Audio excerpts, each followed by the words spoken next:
Welcome to Makers International, a podcast of makers from 3 countries, 2 continents, and featuring 5 guys separated only by the same language. Here's your host, Richard Morley. Hello. Good morning, good afternoon, good evening, good night, good times, whatever time it is, wherever you're listening. Joined with me as always, Mr. Chris Cute. What's up? Mr. Jamie Page. Well, hello. 2 awesome guest hosts this evening, Carl and Robin Jacobson. Hello. And we have some pretty cool guests as well. We have none other than Steve Grove and Nancy. I hope I'm going to pronounce this right. I'm going to give it my best shot. It's Richard. It's Scott Grove, and it's his wife Nancy. Why did I write Steve then? Why did I write Steve? Because we're hoping to add a Steve to the podcast. I don't know. Can we shoot the admin for this? Because I think they need fired. Definitely. We start again. And I'm Steve. And I'm Steve. Everyone's Steve in the podcast world. We all know that. So welcome, Scott and Nancy. How are you this evening? Very nice. Thank you. Excellent. Great, thanks. I'm great. Yeah, well, we're glad to hear. I didn't make too much of a balls up right from 2 minutes in, but we'll just gloss over that. Obviously, you're new to this podcast and probably all podcasts as well. So what we're going to do is I'm going to run through a few kind of normal weekly admin-y things, just let you kind of relax, chill out, and gives you a chance to do a runner if you so choose. So I will be back with you in just a few seconds. So bear with. This week's shout-outs and thank yous, as always, go to Jim Dockrell, Gerald the Redsmith, Anna B. That's from Anna's Workshop. Andrew McQuillan, Laura Matthews Art, Steve Harnell. And also over on Instagram, because people apparently actually talk to us over on Instagram as well, we have Multi-Tool Products Europe, The Custom Cave, and MG Makes. Like I've started saying most weeks, we do love it when people get in contact with us even. And we like getting in touch with you as well via the socials, so it is always good. And do you remember last week I kind of pleaded with people to go and give us a rating on iTunes? Does anyone remember that? Yeah. Literally a person did, which was good. So thank you. We've got 6 followers on iTunes now. It was probably Jamie, to be fair, but it does apparently help, so that is all good. As always, tonight's show is brought to you in part by Yorkshire Grit, the Woodturners Abrasive Paste, our good friend Chad over at Mancrafting, and also Pam, the one and only over at Highland Boxes with her hybrid blanks. So if you want to find out more about our fantastic sponsors, then don't forget you can find out all the information, because Jamie's put it up on our website, makersinternationalpodcast.com/sponsors. That is right, isn't it? That is. Yes, I got something right. For once. Chris, do we have any random listener questions from the last week?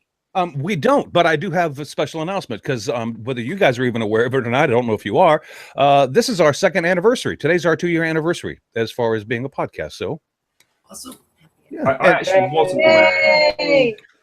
And we didn't want to make a big fuss about it, which is why we didn't do a show or anything. But we do have a giveaway to do today. If you go over to our website, you can register to win Richard for 1 year of indentured service. So yeah, go to makersinternationalpodcast.com/British bitch, and you can win him for a whole year. So,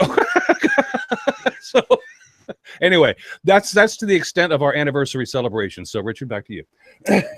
That's actually what the commiseration prize. What's the actual first prize? Well, there is none. We're here. Be happy for that.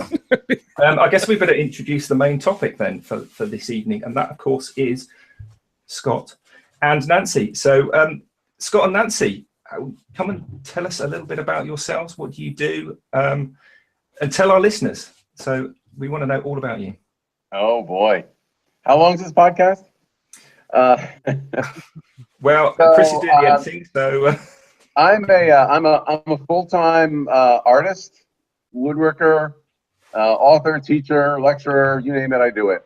And been doing this since at the age 16. And I actually knew excuse me? So not long then, just looking at that. No, not long, yeah. What's that, 43 years or so, you can do the math. So I actually knew Nancy in high school. we were on the gymnastics team together, and I had it bad for her. I mean, I really had it bad, but she got me, you know, she just wanted to be friends. I got that line, you know, so I'm a patient man, and we reconnected just about 10 years ago, and it's bliss ever since then. So. Sorry, that's awesome. all right, Nancy. That's what Scott says, but what do you say? Yeah. Well, you asked the question, what do I do, right? So I'm a public relations and marketing communications consultant, and I've worked for some high-tech companies like Epson and Mitsubishi, and the name of my business is called Lionheart Communication. And Scott and we bought this place about 4 years ago. We have 10 acres, and we call it Lion Grove. Yes. And we've really been having a good time here. So yes, I do agree with that story that he had it for me. I remember very specifically on the bus. I think I was 14, and I had to tell him that I liked him as a friend. Just right through the heart. I'm I'm a patient man. So Actually, Yeah. Nancy, I was more concerned with the whole bliss that he says it is. I mean, from I wanted to know if that was something you concurred with, or if you were kind of iffy still. Oh, it's absolute marital bliss every day. I'm sorry. I'm just here to cause trouble, guys. I apologize. it is really nice. We have 10 acres in the Bristol Hills, which is Western New York, between the Finger Lakes, if you know where the Finger Lakes is, just south of one of the Great Lakes. And we love it here. It's really wonderful. We moved down here 4 years ago. I now have my shop on site. I used to have a very large shop, a 10,000 square foot shop with up to 20 employees at one point in time. I used to have I still do, have a number of lines of furniture. We do all the main furniture shows across the country. And in 2008, a world famous woodworker named Wendell Castle, who recently passed, asked me to work for him and run his shop. And just to give you a scale, his chairs would sell for, say, $250,000 a piece. So that was the level that he was at. And it was in 2008. So I kind of knew my numbers were kind of hitting the ceiling, and had the auction of the century, got all my employees jobs, went to work for him, and was there for a year or so. And then the recession really hit, and then I went back on my own. So that's what I've done, and that's what I'm still doing. So But I mean, sorry, can I just going to quickly ask? So you've been together for quite a few years, and you got together via the gymnastics. How many of them years have you been doing all them handstands? Oh, you just cut out. I'm sorry. Repeat the question, please.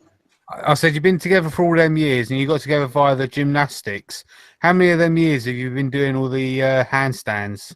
Oh, interesting. Well, okay, I'll take this one. Okay. So, I did handstands. What's so interesting is when we got married on 11/11/11, and so we created a slideshow. And in our yearbook, in my yearbook, when I was in 9th grade, 14, right? There's a picture of me doing a handstand in the sophomore hallway. And I took the picture. And he took the picture, which is so just kismet, it's just really interesting. And so when we got together, and I've been doing handstands forever because I love them and they're fun. And I do them too. And he does them too. And so we went to, I think it was my 50th birthday. Yeah, Paris. Then we went to Paris, and we started just taking handstands everywhere, and we decided to make it an art project. And it's now a thing. And so now it's a thing. I've been kicked out of museums, doing handstands in front of Picasso's, and we have handstands all over the world. And now people sort of ask us, "Oh, no handstand this week," or wherever I go, we now have to do handstands. So that's our gymnastics handstand story. Yeah. Awesome. That's sort of a bit of a story, because we started off saying, well, Nancy just wanted to be friends, and then this picture turns up that you took. So that sounds like there might be we're not going to go down that road though. I was listening to your story, Scott. You saying about all that you've done and how long you've been doing it and all the rest of it. I mean, that's a fairly modest kind of gloss over of the actual story, isn't it, really? I mean, as I said, how much time do we have? I mean, I generally don't do a huge amount of research. I will be honest into people, but did you not teach at the Chippendale Furniture School? Yeah. So with us, most of my career, I was doing custom furniture and art and sculpture, public sculpture. And I also have an architectural reproduction business where I do large architectural reproductions out of fiberglass. And then Mark Adams, who owns the Mark Adams School of Woodworking in Indianapolis, approached me for teaching. So I've been teaching there 11 years. And then a few years after that, the Chippendale School of Furniture in Scotland asked me to teach there. So I head up their veneering program. Consequently, before all this, I've written a couple books. And regarding the woodworking and the furniture, and especially the veneer, I'm self-taught. So not being formally trained, I come from a different direction. I also have a sculpture minor. So, and maybe it's my defiant, I'm sure it has to do with my mother. You know, someone says, hey, you got a book match veneer. And I'm like, I'm not doing it that way. And so I developed some techniques, written a book about the process, won a bunch of very prominent international awards, and then started teaching. So I selectively teach primarily at the Mark Adams School and Chippendale. I've also taught a number of other schools, Anderson Ranch and others, which I really enjoy. And then through that, I also usually present at most of the major big shows. Like just last month, I was at the International Woodworking Fair, the IWF in Atlanta, where I presented 4 presentations there. I also was a judge for a Veneer Tech Challenge Award, which I've won 4 times. So I think they said, okay, stop entering, we'll make you a judge. So I do a lot of that. I enjoy doing sort of weekend gigs and coming in. In addition, I judge, besides the Veneer Tech, Florida State Fair, Freshwood 2 I'm doing next year for AWSF in Vegas. So I kind of get out and about on sort of lecture series and teaching, but I am primarily a full-time woodworker. So I've got a lot of balls that I juggle that are in the air at the same time. And Richard, did you know that he is in fact a juggler? Yeah, I actually was a professional clown, and many moons ago, I was accepted into Ringling Brothers school, or circus, although I declined for the lack of creativity, meaning once you become a professional clown in the circuit, then you have to do the exact same show 9 days a week, and that's it. There's no freedom, and I wasn't up for that, so I declined, and instead of pursuing that, I went into the woodworking. If you had pursued it, what would have been your clown name? Well, my clown name was Sun Ray. My father passed away when I was 9 years old, and his name was Ray. So my clown name was Sun Ray, which is S-O-N, basically son of Ray. His name was Ray, so that was my clown name.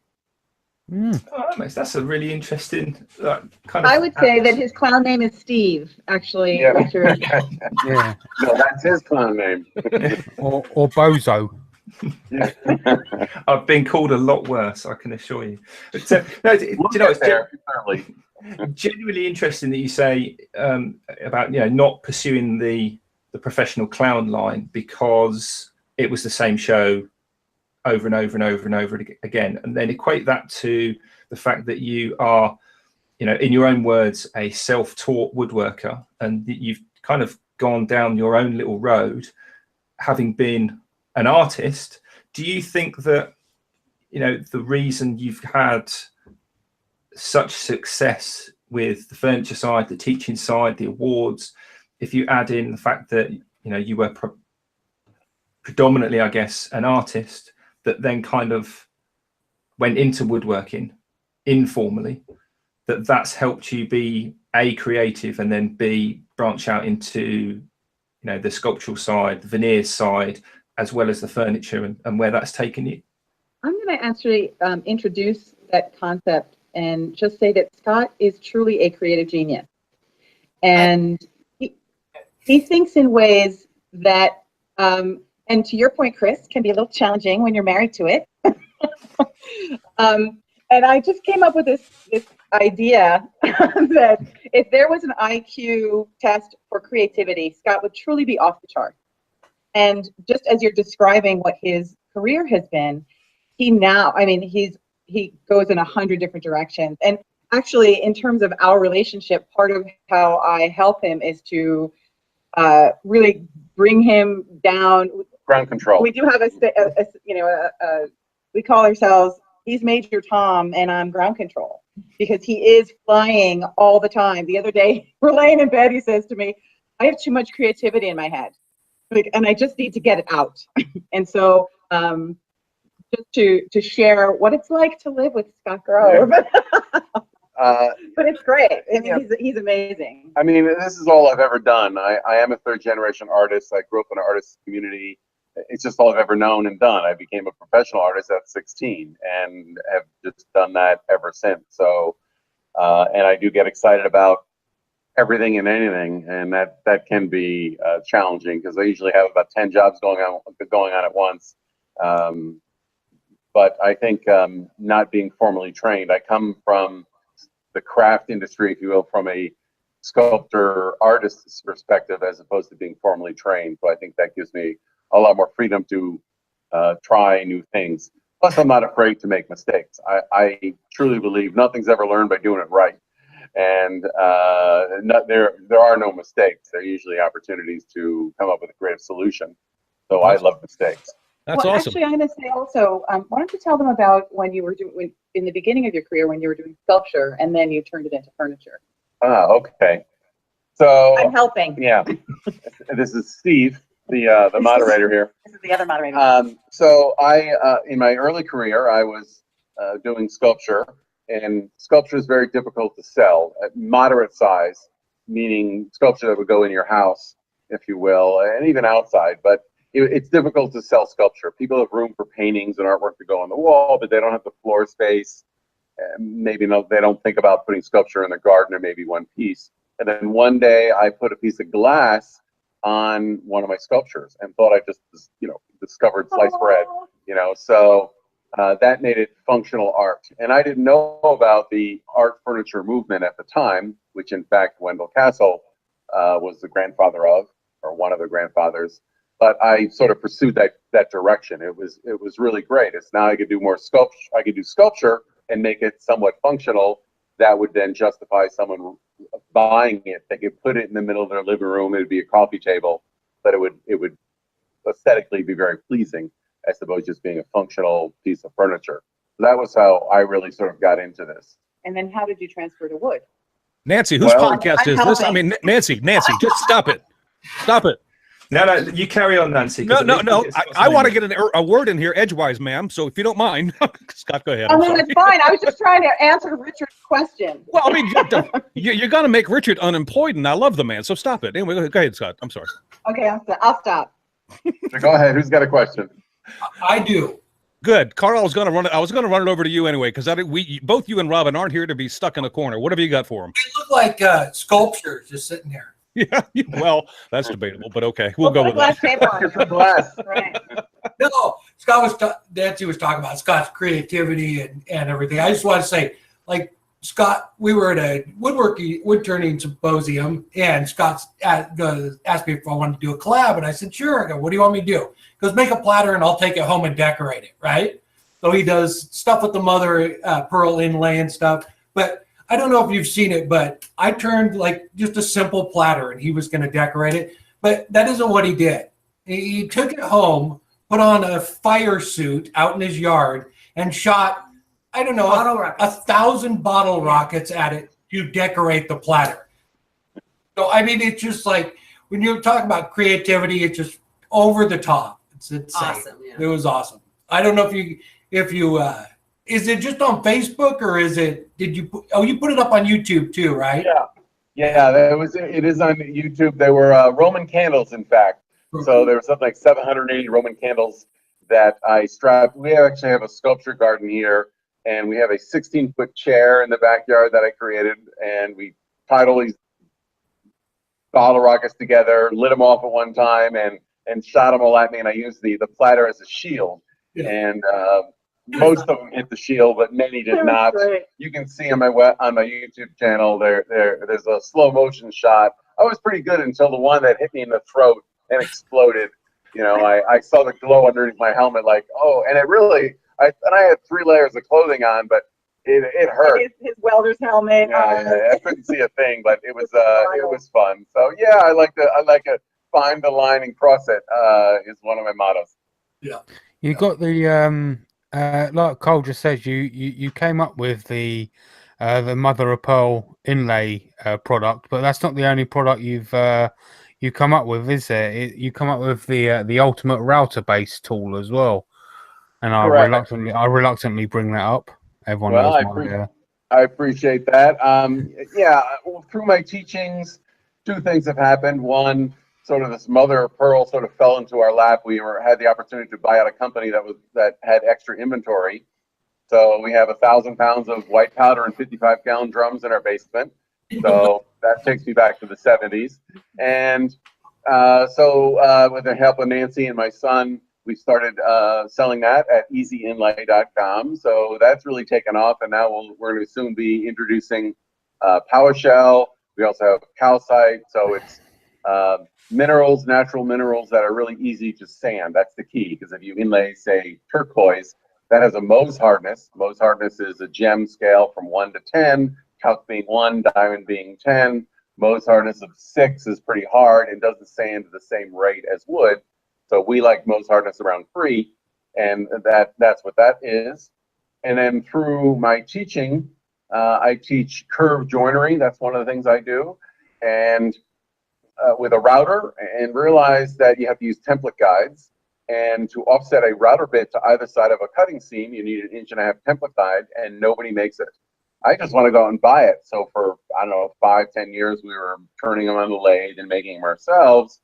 And then a lot of students who haven't used the router would rock the router. It would tip over the edge of the table and ruin their table edge. So by using an offset router base, add stability and more control and precision to your routering. But there was no offset router base that accepted a standard template guide. And then once I realized there was 2 sort of missing, tools on the market, we went ahead with the encouragement of my son to have it made, and we then added all sorts of other features to that. So that's been a real painful and exciting learning process. And we sold the first 100. We sold out right away in a week, and I'm just about to place another order for the second round of those. So that's at Imagine Woodworking, but everything you can see at imaginegrove.com. So thanks for the shameless plug there. But yeah, that's another little side business that we do, and it's just all fun. And the maker community has been really, really has welcomed me with open arms, because quite frankly, I come from a different world, meaning the high-end gallery, furniture, museum shows, and it's a very competitive market. You talk to other makers, and you're like, hey, what kind of finish you use? And they wouldn't tell you. Like, really? Like, it just happened last weekend. Yeah, it just happened last weekend. I was talking to a guy, and the guy wouldn't tell me. I'm like, are you kidding me? Like, what am I? If I use steel your finish, that's going to affect your sales. So it was a little over a year ago, our first show in Kansas City. I met Carl, and he's really, Carl and Robin are great. If you guys don't know Carl and Robin, you got to check their site out. But they were really wonderful and have been helping us kind of transition, if you will. Something that I'm adding to everything I do. So it's been really, really fun. And all these thinkers, they share everything. I use this finish. This is how I edit. This is, it's just wonderful. So I'm actually now trying to get sort of the 2 worlds to come closer together. The fine woodworkers, of which I'm still dialed into. I know all these world-renowned high-end fine woodworkers, and now I'm meeting all these high-end YouTube stars like Carl and Robin, and trying to get the community to come together. And I think there's something we learn on both sides of the aisle.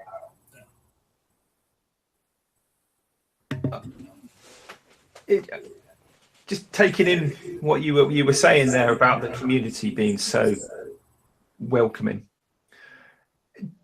Do you find, or have you found in the past, that the kind of the high end is not just kind of secretive, but also a little bit, dare I say, snobby? It can be. I have a lot of friends, and when you're dialed in, I have some of my great friends I've met at the shows. But when you're selling anywhere from $10,000 to $250,000 pieces, it's very competitive, and you're dealing with collectors of a certain level, if you will, and it has its highbrow. I mean, some collectors are good friends of ours now, and you'd never know that they're zillionaires. So, but it does have a little snobbery, if you will, or all I would say is the maker movement. They're more open and willing to share advice. Not that you don't get advice, but yes, there is a difference. So snobbery might be a little harsh. I don't want to trash all my friends on that side, but it's competitive, and people aren't as welcoming to sharing, tips and tricks and talking shop. Well, I mean, last thing that's why I said, dare I say, I don't want to necessarily use the word snobbery. I think if I was selling something that was worth $250,000 in whatever currency, I'd be a little bit secretive about how I went about it, to be perfectly honest. It's not that. It's an aesthetic thing. Meaning collectors, when you're at that level, your work has to be recognizable, meaning it has to have a brand. So if someone sees it, they know it's a Scott Grove, and it has to be unique unto itself. So a collector's not, if they're going to buy my work or someone else's work, it doesn't really matter not that it's how it's made, but if someone shares a technique of how to do something, I'm still going to make my work. It's the aesthetic. I'm not ripping off their aesthetic. I would be just helping it. Ripping off their finish. Well, we're doing just clear finishes, but it's a little different there.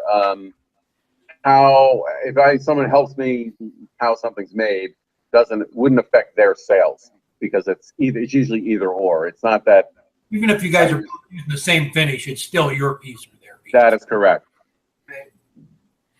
You could always just write your name on it in Sharpie.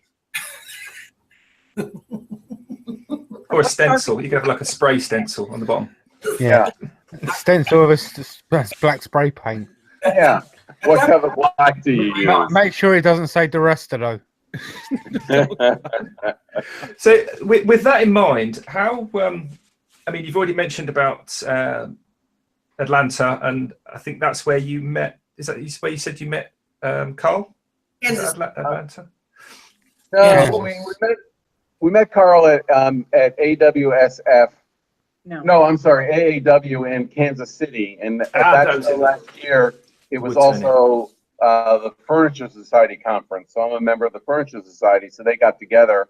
So I was actually presenting as a representative of the Furniture Society, and we had a booth there, and that's where I met Carl.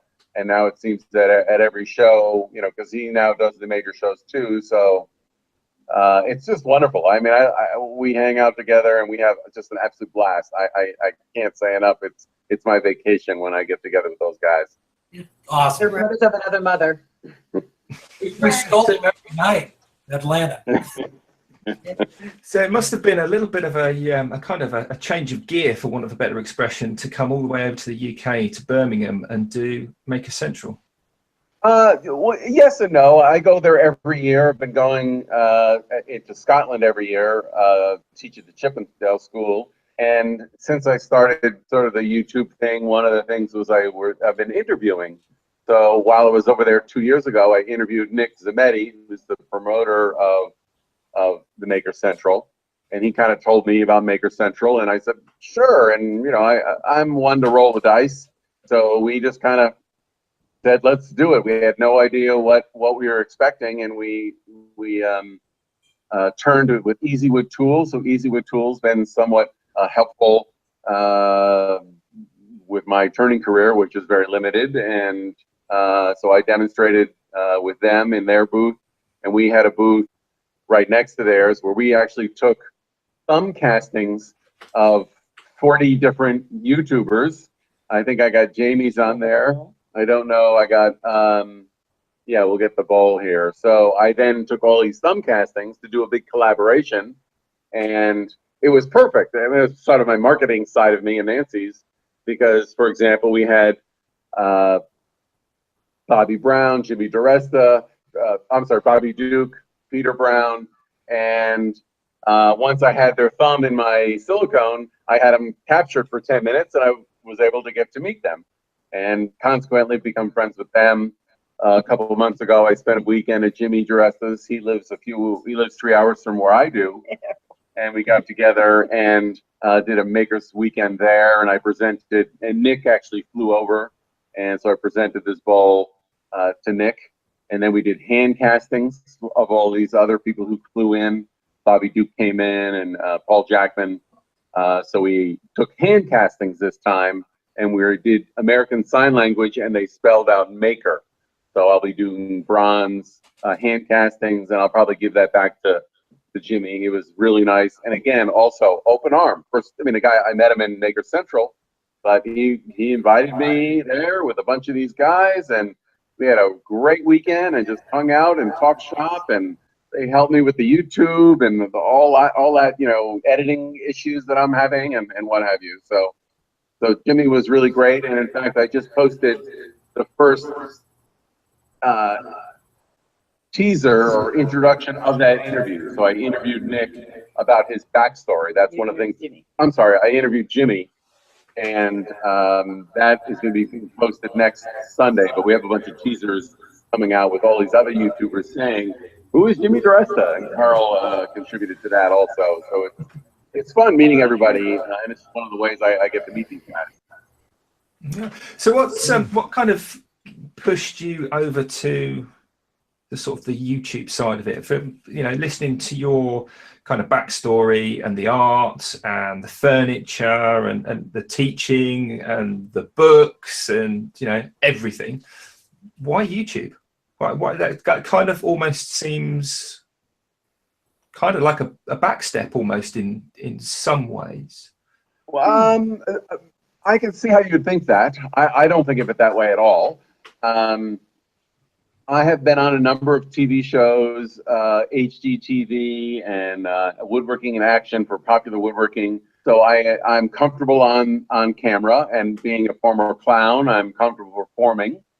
I do enjoy sharing knowledge. I just love talking shop, and I will tell anybody everything I know.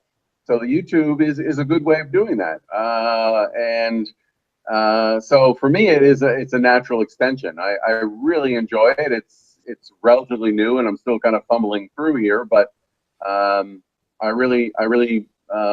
think it's a natural extension of what I do, which is sharing knowledge and teaching and what have you. So YouTube just offers it up to a broader audience, because not everybody can afford or find the time to come and hear what I have to say at the limited teaching that I do. Well, speaking of your teaching, Scott, because I know, and we haven't touched on this yet, I know that you've contributed to several very popular magazines, articles to magazines, but I also know that you're an author of your own book, too. You want to tell us a little about that? Sure. So as far as the editing, I'm a contributing editor to Woodshop News. I write their business column and finishing column, because I do have a lot of experience in business. I also have written for AAW, Fine Woodworking, Woodcraft magazine's coming up, Popular Woodworking's coming up. So I've written for a lot of magazines, and I've written 2 books. I won a very prominent international award on my veneer technique. So a publisher approached me and asked me to write a book on this technique, which is called the spiral match. I don't know if you know anything about veneering or book matching, where you book match wood, and I didn't want to do that. It's somewhat limited. So I started working on asymmetrical matching. They asked me to write a book on just that. And when I try to explain what asymmetrical matching is, I have to start with book matching. And I have to kind of step it back. And before you know it, this had to be a comprehensive book on veneering. And I believe it is the best-selling or well-known book on everything you need to know about veneering. And the last chapter is about my technique, which is the asymmetrical matching. Can you go get the spiral? And then from that, I've also done compound veneering, extreme compound veneering. So veneer typically bends like a sheet of paper. It will only bend as a cylinder, but it won't bend in a ball. So I veneered a nude woman. I took a mold of a model and then made a casting of her and veneered her entire body with only 2 pieces of veneer. And this is it right here. I don't know if you can see that. This is not me. Yeah. And but it could be me. So that won me a big award there. No one I'm happy to say no one is doing this. I've been told that no one is taking it to this level, nor anybody else is doing the spiral matching. So this is about 200 pieces of veneer to create this sort of spiral. And then I've written the second book I wrote was on my curved joinery inlay. So I do a lot of inlay work and joinery. And now we're just finishing up our third book, which is on, so there's the curved joinery inlay. And then the third book is on, it's called Show and Sell. So for craftspeople who want to do what I've done, show it outdoor craft shows or high-end museum shows, it's a very comprehensive book to kind of help you get through that process, which can be tedious. And when he says he's writing this book, he means we are writing this book. Yeah, I couldn't have done it without Nancy because she is a professional writer. We have this saying, I bullshit and she makes it smell good. So it's a great union for that. And speaking of the book, so if you did go to my website, imaginegrove.com, we have a free book giveaway. So anybody who wants to sign up for that, they can sign up for that, and we'll be giving a book a month away on that. So yeah, so thanks for asking about the books. But I do enjoy sharing knowledge.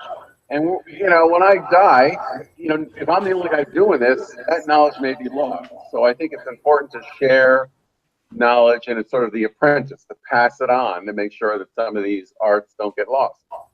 Yeah, I just want to quickly mention that for the people on the audio side on SoundCloud and iTunes and all that lot, if you want to see the sculpture of the nude woman that he just showed, then you can come back on the Wednesday release onto YouTube and watch it, see it there. And also, Carl was pretty nice in Kansas. No, in SWAT, it was Texas. I actually took a mold up of Carl's hands, and we're going to be casting. Right. We're going to be casting Carl's hands in phosphorus, glow in the dark, and then casting that inside a gold ball, and then Carl will be turning that. So look for that collaboration coming up. Yeah. It was. We did it in their hotel room. It looked like a CSI scene. I'm laying on their couch in their hotel room covered in plastic with my hands. Yeah. Richard, you got something? Yeah, well, I've still got that image in my head of the Carl in the CSI with hands and all the rest of it. But very quickly, just to kind of retouch on what you touched on in terms of the finishing, the sharing of ideas in the furniture industry, and then the fact that your philosophy seems to be share all the information out there. Was that kind of the crux of why you wanted to get onto YouTube, or was it just to reach more people, other people from a different background, and sort of spread the word that way, or was it kind of a combination of the two?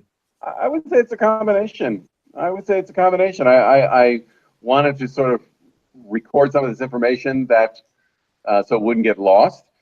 It's certainly a faster venue. I mean, writing a comprehensive book takes, the first one took 5 years, the second one took 3, so that's a long process. And maybe I'm a little too impatient or ADD squirrel.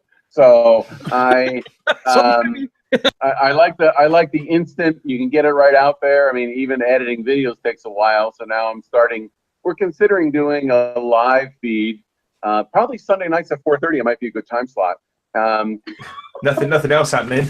Yeah, and have a live feed where I can share information about the business of craft, because a lot of people, I do have a lot of experience about exhibiting and selling work and dealing with high-end collectors, and also my veneering technique. So we're toying with doing a live feed, and that just gets it off my plate. So I enjoy the YouTube because it's a faster way of getting it out of my head.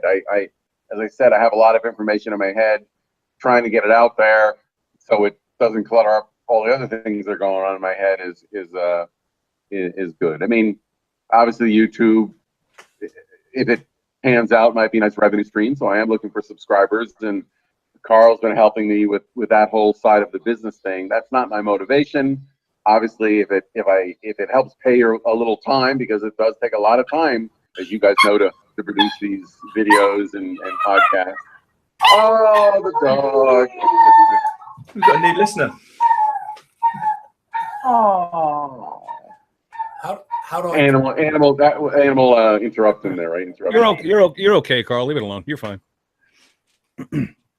Did Carl just step on Robin's toes or something? Was that? No, he pinched the dog. He's bad like that. He pinches babies too. He's horrible.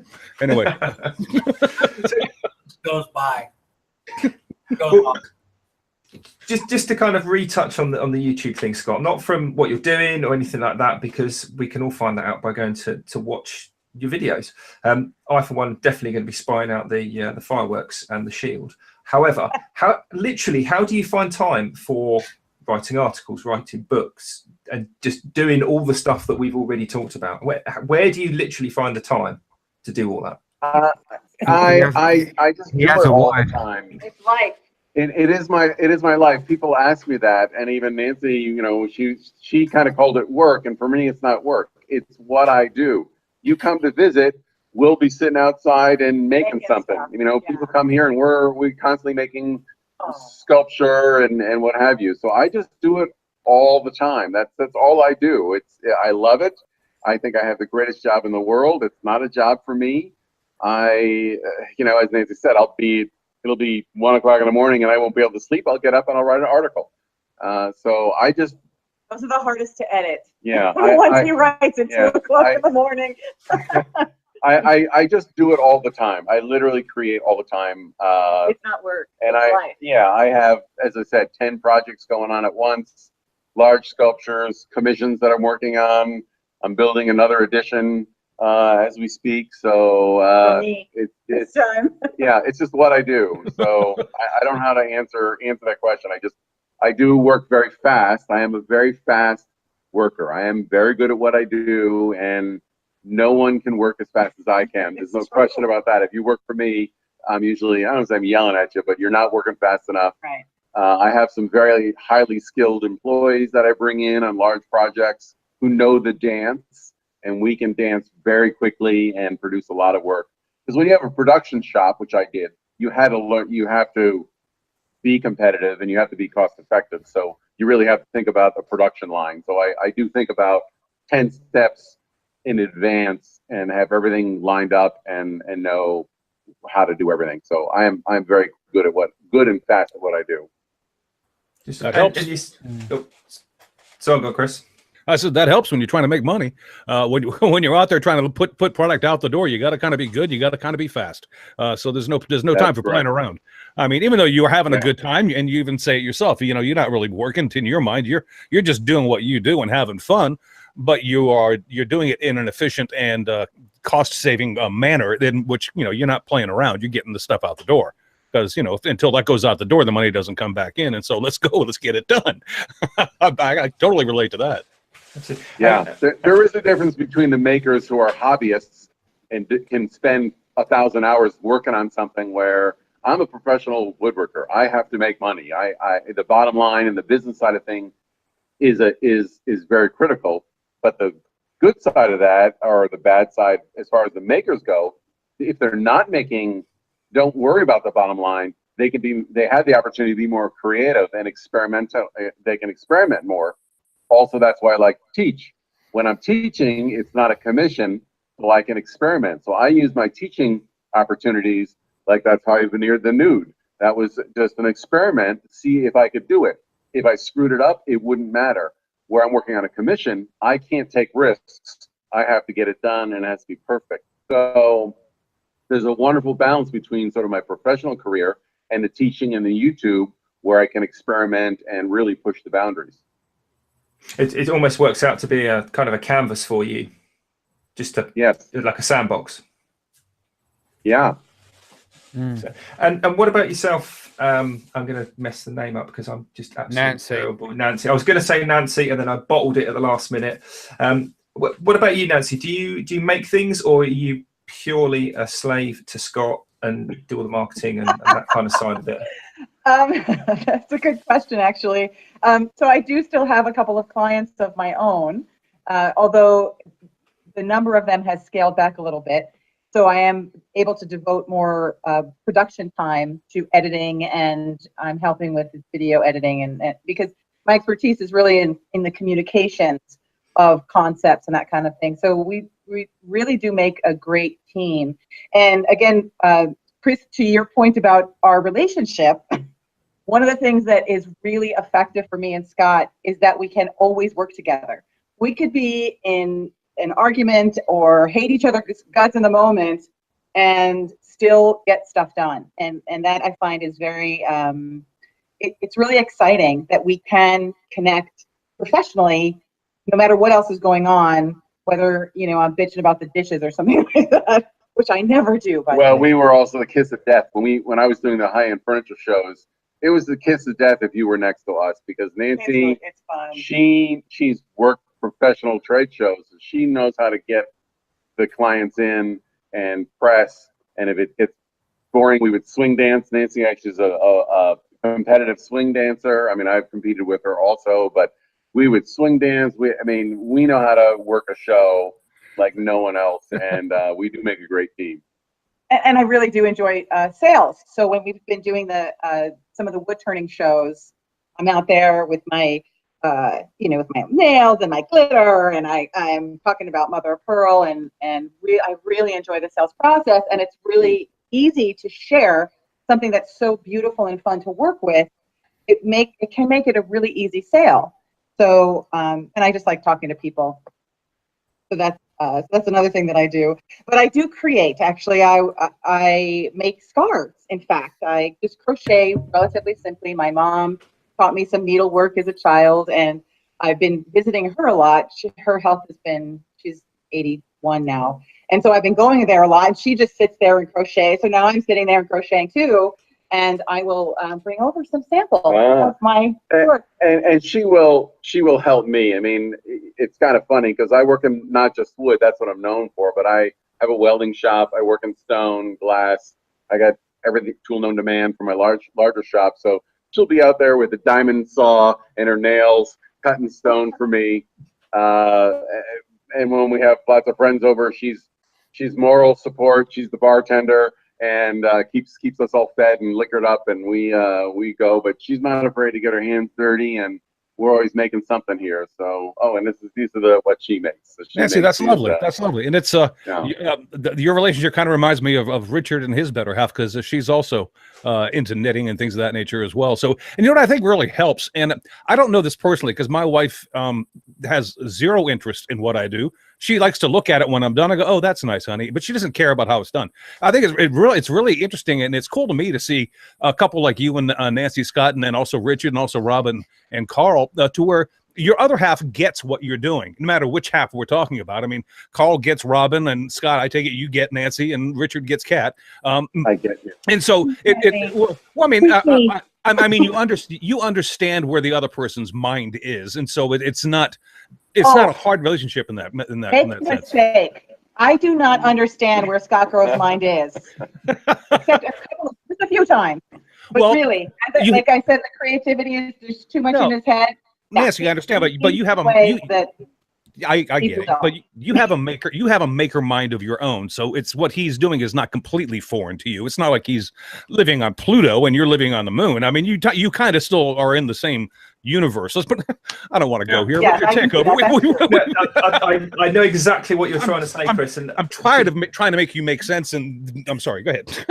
I think what Chris is trying to say, Nancy, is that although you might not know exactly where Scott's brain is, you get that it is somewhere maker related, and that he's thinking about whatever it is he's thinking about, and right. Rather than a couple that they don't have that kind of weird sort of almost understanding of each other. When one person's thinking about what they're thinking about, the other person is trying to have a conversation, and there potentially is the avenue of resentment to build. Whereas if you understand that there's no point trying to talk to him now because he's off on one of his things, you wait until he comes back rather than trying to force the issue, which I think is where Chris was kind of coming from.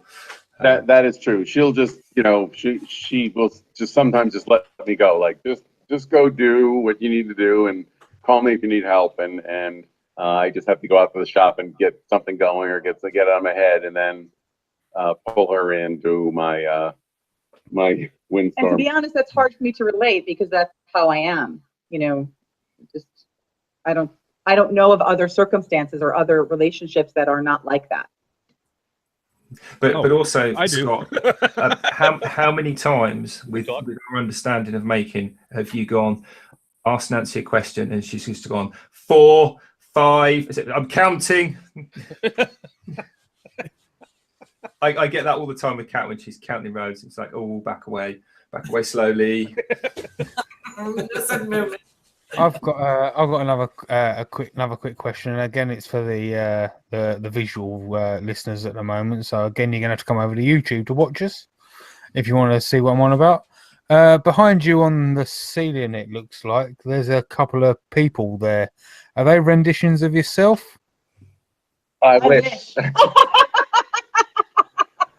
No, that was funny. Those are done by another friend associate who sculpts dancers out of wax, then does sort of a macrame around the wax figures, and these are dancers in metal wire, and then puts it in an oven and melts the wax away. So one good thing about doing these museum shows is that we would barter a lot. So for many years I would barter. I'd come home with a coffee mug, and my house is most of our furniture is I've made, and everything in the house is handmade. But which is also quite spectacular. But I wanted more, so I started committing to larger, higher end price points. And every show I would do, I would come home with a very nice piece. And now we have a pretty nice collection. That's sort of a mobile of dancers. So that was a barter trade that I did with someone. Speaking of shows, have you got any shows you're going to this year or next year? Maybe? The show circuit is winding down. The next show I'll be at Maker Central, which is May 12th, I think. So I'm coming over for that again. And again, we have to do some sort of collaboration. We got to figure out what we're going to do with that. We have any Easy Inlay show. We're going to be in Saratoga Springs in New York. I think that is the end of March, maybe in April. Yeah, so this season we're going to do AAW again next year. But yeah, this year AWSF I've been asked to present and judge that show in Vegas. We're doing SWAT. I'm a Carl. You're presenting at SWAT, correct? Yep. Next year. Yeah. So. So those are the few shows, but for this year, I think we're done. Well, it'd be good to see it Maker Central again. That's for sure. Yeah, that was a great time, and for people who haven't been to Maker Central, man, that was a really, really great show. I mean, Nick did a really wonderful job, and also bringing in all the makers and YouTubers. That was brilliant, and I think I have just as good a time in the evening hanging out with everybody. There's so many people to meet, and you couldn't even meet them all, but it was really, really fun. But it's funny you should say that, actually, because you went as well, didn't you, Nancy, on the stand? I came over to your stand, Scott, I think 4 times during the course of the weekend, and every single time Nancy said, "Oh no, he's just popped out. He'll be back in a minute." And then I'd pop back, and you've literally just missed him. And I think the last time it was about 4 o'clock on the Sunday, and you'd just gone to get some sandwiches, and I was like, if it's not happened now, then I totally understand.